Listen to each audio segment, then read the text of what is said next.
Alright guys, welcome back to Water Warrior Fishing. It's been a while. I apologize for the hiatus. So I've been gearing up for 2017, looking forward to next year, doing a few little side projects. But anyways, I know you guys noticed the Versace shades. They're actually Tina's and they're not Versace, but she bet me that I wouldn't wear them in a video, so here they are.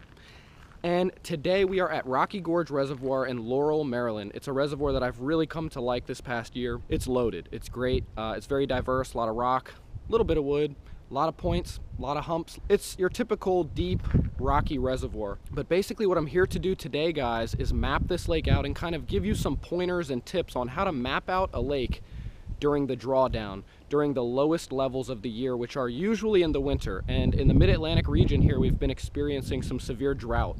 We haven't had much rain, so this reservoir is super low. Mustache in my mouth. And what happens when the water gets super low, it exposes land, areas that you were catching fish on when the water was at full level. Now you're able to see all of these things, map them out, take notes, take pictures, take video, and that's exactly what I'm going to do. Thank you for joining me today on Water Warrior Fishing. See you at the lake. All right, ladies and gentlemen, here we go. Coming down to the shoreline, or what used to be the ramp here. The end of the ramp is essentially there in front of us. At full level, the water usually comes up to here. So you can see it has receded a long way. All right, here we are. We're walking down a shoreline that once held water. And one of the first things you need to realize is that the point of doing this kind of mapping is to find structure. So with that being said, I'm looking for trees, rocks, cuts, drop-offs, anything that I can see within the geography of the land. So as you can see here, we've got a very gradual sloping bank. Generally, I'm gonna skip an area like this because it doesn't have any features, it doesn't have any structure. Moving down, we come to structure. Now this tree might only be in 5 to 7 feet of water when it's full level. This can be an ideal piece of cover. So what I'll do is I'll snap a few pictures of this in relation to the ramp and then I'll mark it on my map. I came across that tree, I took a few photos. It's good to see things that you couldn't really see before and now they're exposed. So that tree might have been partially visible. Now I can see the whole tree, how far it extends, how many branches, etc. if it's a good piece of cover or not. I'm right here at the launch, okay? We went right down here and the tree is right there.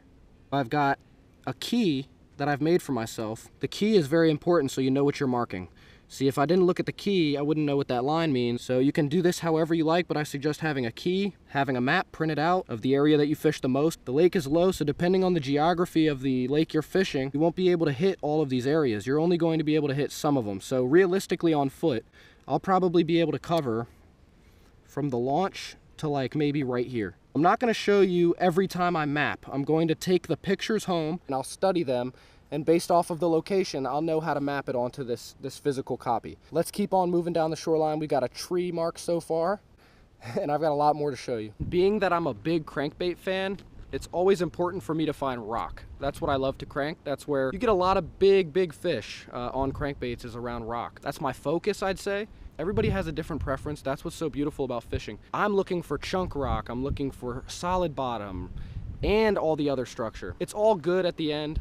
All structure is good structure. That's not true actually, but most structure is good structure. Come to the lake prepared to map out what's most important to you. So if you think you catch most of your fish on stumps, go look for stumps. If you think it's rock, go for rock. It's important to focus on areas that you fish the most because they will be the most valuable to you come spring or come full level. This is where it gets very interesting. We went from clay sand, here it becomes hard bottom. You can see all that scattered rock all the way through. And then we've got some serious tires going on here.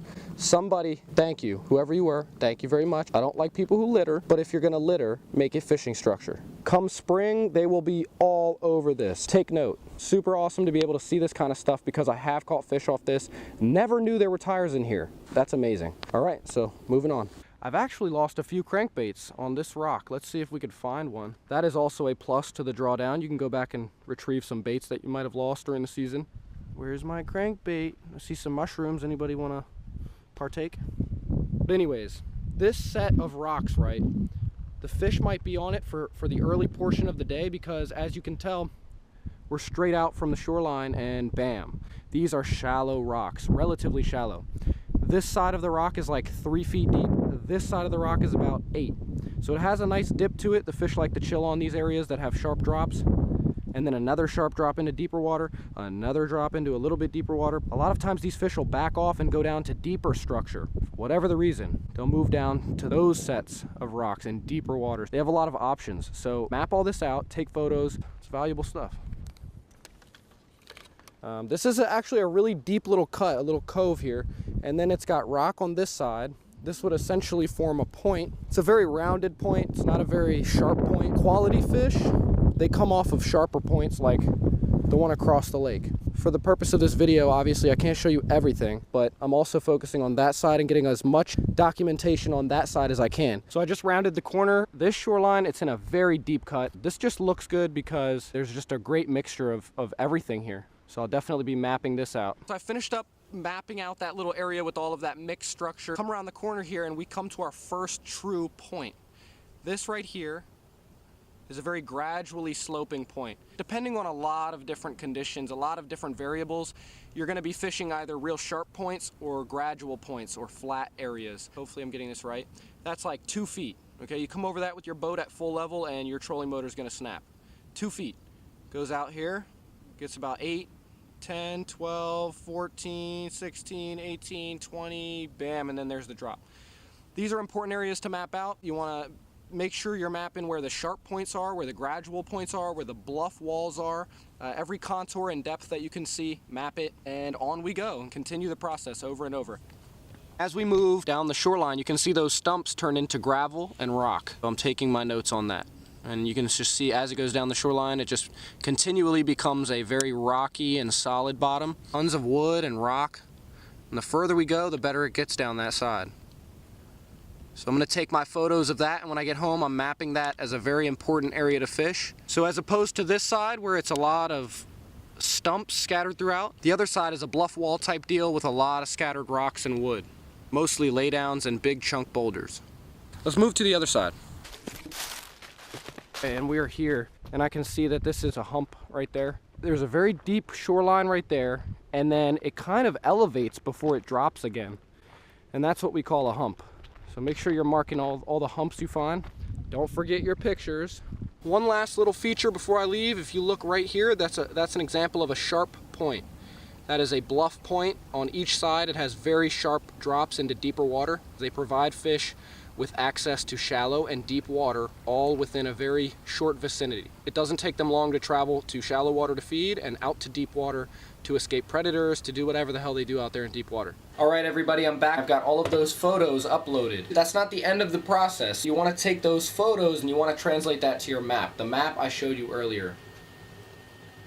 We'll start with this first photo. You might remember this piece of cover from the beginning of the video, and let's start here. Here's the process. You go through your photos once you have them uploaded at home. I have a window pulled up here with the map of Rocky Gorge, and we're going to go to Earth. We're going to go to the Earth setting. There's the ramp. Follow my mouse very carefully. Land is all the way out here now, right there now. That's the new channel with it being so low. The water would have been all the way up here, as you can see by this this representation of the lake, which was obviously taken at full level. If you can see these kayaks here along the shoreline, if I go back to my photo, there they are. Hello kayak, you're famous. You might get 100 views. So back to the map. So I know that that tree is right there in the midst of those kayaks. If I can see a yellow kayak on the map, all the better. Bam! So I know that tree is right there. So here's what I'll do. Well, after I've located in the pictures a piece of structure or something that interests me, I'll find it on the maps, on Google Maps, then I'll come back to my physical map, and then I marked it. So as you can see right here, that T is the tree, and that represents that laydown tree. We are literally on the next photo, about 20 yards downwards from that tree. A ton of tires here. I have all of these pictures in sequence, so it's not hard to follow the order of things. As you go through the pictures, essentially you're continuing your way down lake. What we'll do is we'll go back to the map, and let's say it's around this corner. And remember, follow the mouse. The land is all the way out here now, so essentially I'm walking in this area. And right there is that little light spot is a patch of rocks that I'm coming up on, just around that corner here. This area that I'm showing you right now in this picture, it's right about here. Just about 20 yards down from the tree. So you want to mark that. Tires, rocks, chunk rock. I've even got everything color coded. it just makes everything simple. You go and look down here. Once you're done mapping, color coded, bang, you know exactly where you want to go. Obviously you have sonar, you have your GPS and your depth finders and all that, but let's distinguish. The benefit of doing this is you get to have a one-on-one with all that structure that you were catching fish on. And hopefully you guys enjoyed. Hopefully you learned something. I certainly had a great time doing this. If you're not subscribed yet, please subscribe down below and like the video if you like what you saw today. Thank you guys. See you next time.